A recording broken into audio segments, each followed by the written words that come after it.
Hello bachcho, let's read the following question. A beam of light that consists of mixture of red, green and violet light strikes a prism surrounded by air as shown. हमारे पास एक prism है जिसके outside क्या है, air है. उस पे एक लाइट जो है इंसिडेंट बीम फॉल कर रहा, that is mixture of red, green and violet light. Indices of refraction for this prism for the various colors are indicated in the table. जो इंडिसेस है रिफ्रैक्शन के, that is an refractive index जो है various colour के लिए, red के लिए, green के लिए, वायलेट के लिए, वो हमें दिया गया है. That is 1.43 for red, 1.40 for green and 1.37 for violet. An observer is located to the right of the prism as shown. यहाँ पे क्या है, एक ऑब्जर्वर है. Which physical phenomenon is illustrated by the fact that prism has different refractive indices for different colors. Different colors के लिए जो different refractive indexes हैं हमारे पास, उनके उस basis पे कौन सा physical phenomena जो है वो observer observe करेगा.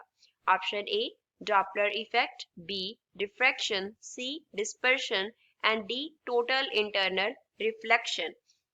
First of all, we will talk about the key concept used in the question. इस question में क्या key concept use हो रहा है. यहाँ पे हमें 4 physical phenomenon दिए हैं. That we will talk one by one, जिनके बारे में हम one by one बात करेंगे. First A क्या है, Doppler effect है. Doppler effect. Now let us suppose कि इस position पे क्या है, source of sound है.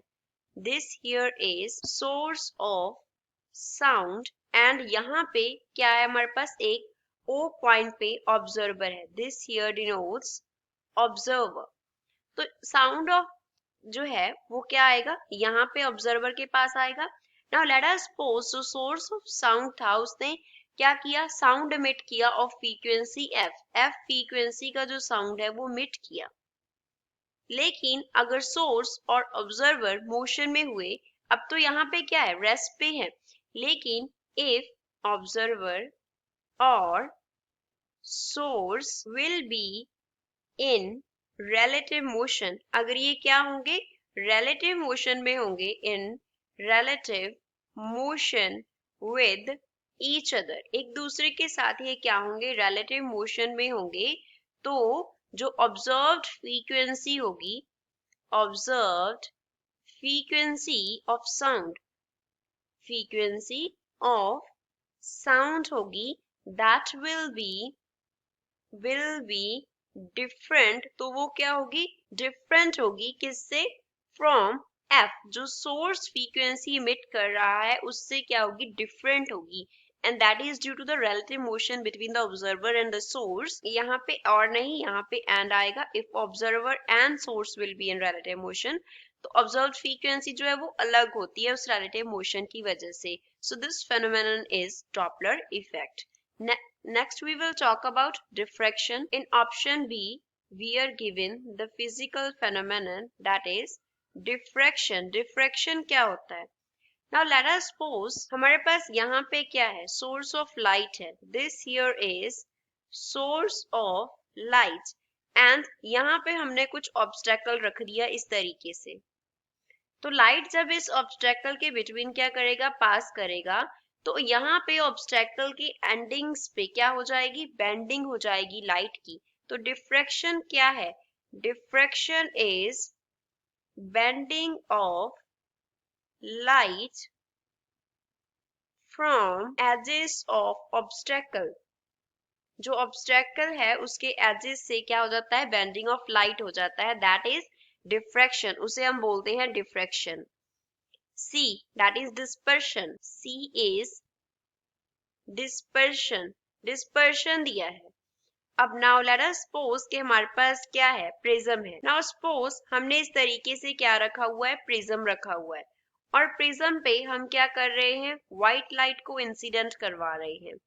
व्हाइट लाइट को इंसिडेंट करवा रहे हैं.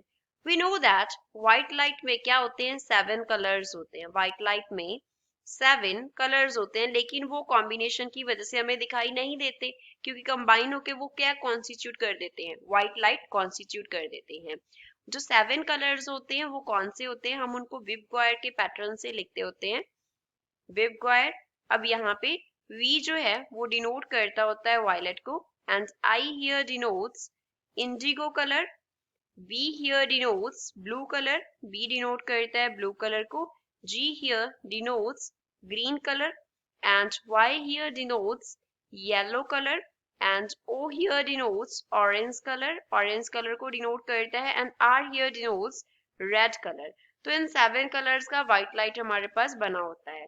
जब वो प्रिज्म के थ्रू पास करता है तो बाहर आते हुए क्या होता है, उसका डिफ्रैक्शन हो जाता है, मींस यहाँ पे वो अपने 7 कलर्स में ब्रेक हो जाता है। क्या हो जाता है? 7 कलर्स में जो व्हाइट लाइट है वो ब्रेक हो जाता है। रीजन बीइंग कि हमारे पास जो 7 कलर्स है इन सभी का जो वेवलेंथ है वो क्या होता है, एक दूसरे से डिफरेंट होता है। 7 colours are having different wavelength from each other. तो अगर वेवलेंथ डिफरेंट होगा तो कॉरस्पॉन्डिंगली उनको क्या फील होगा? डिफरेंट रिफ्रैक्टिव इंडेक्स फील होगा, रिफ्रैक्टिव इंडेक्स फील होगा, जिसकी वजह से उनकी जो बेंडिंग है वो अलग अलग होती है। सपोज रिफ्रैक्टिव इंडेक्स को म्यू से डिनोट कर रहे हैं एंड वेवलेंथ को लैम्डा से, तो ये दोनों क्या होते हैं? इनवर्स रिलेशन में होते हैं। तो डिफरेंट रिफ्रैक्टिव इंडेक्स होने की वजह से, क्योंकि डिफरेंट वेवलेंथ है सो डिफरेंट रिफ्रैक्टिव इंडेक्स उनको फील होता है, तो उसको अलग होने की वजह से जो लाइट है वो क्या कर जाता है? ब्रेक कर जाता है into its 7 colours, so into its 7 colors. So this phenomenon is known as dispersion. इसे हम dispersion बोलते हैं। In the last part, we will talk about total internal reflection. Total internal reflection. Now, let us suppose ये हमारे पास क्या है? Boundary है जो टू मीडिया को सेपरेट कर रही है। इसके ऊपर हमारे पास क्या है? बाउंड्री के ऊपर रेयर मीडियम है एंड नीचे जो मीडियम है that is a denser medium. अब यहाँ पे हमने क्या ड्रॉ कर लिया? एक नॉर्मल ड्रॉ कर लिया, और यहाँ पे क्या आ रहा है? रे ऑफ लाइट इंसिडेंट आ रहा है, इंसिडेंट हो रहा है, तो वो क्या कर जाएगा? किसी एंगल पे रिफ्रैक्ट कर जाएगा। तो ये एंगल ऑफ इंसिडेंस आई था एंड यहाँ पे क्या बन रहा है? एंगल ऑफ रिफ्रैक्शन आर बन रहा है। लेकिन जब आई का वैल्यू एक particular angle C that is known as critical angle इसके इक्वल हो जाता है, तो उस टाइम पे हमारे पास कंडीशन क्या होता है? That angle of refraction will be equals to 90 degree, which means अगर रे ऑफ लाइट जो है वो क्रिटिकल एंगल पे फॉल करेगा तो जो रिफ्रैक्टेड लाइट है वो क्या करेगी? सर्फेसिस के अलोंग मूव करेगी। यहाँ पे जो एंगल बनेगा that will be 90 degree when incident angle will be equals to critical angle. लेकिन अगर जो एंगल ऑफ इंसिडेंस है वो क्या हो जाएगा? क्रिटिकल एंगल से बड़ा हो जाएगा, तो उस केस में हमारे पास फेनोमेना अकर करेगा टोटल इंटरनल रिफ्लेक्शन का। टोटल इंटरनल रिफ्लेक्शन का कैसे? जब इंसिडेंट लाइट का जो इंसिडेंस एंगल है वो क्रिटिकल एंगल से भी बड़ा हो जाता है इस तरीके से, तो जो लाइट है वो रिफ्लेक्ट हो जाता है। Instead of getting refracted, light क्या हो जाता है? रिफ्लेक्ट हो जाता है। उसी डेंसर मीडियम में वो क्या हो गया? रिफ्लेक्ट हो गया। And this phenomenon is known as total internal reflection. इसे हम टोटल इंटरनल रिफ्लेक्शन बोलते हैं। तो इन 4 फेनोमेनन से ABCD में से यहाँ पे इस डायग्राम में हम किसके बारे में बात करेंगे? We will talk about dispersion.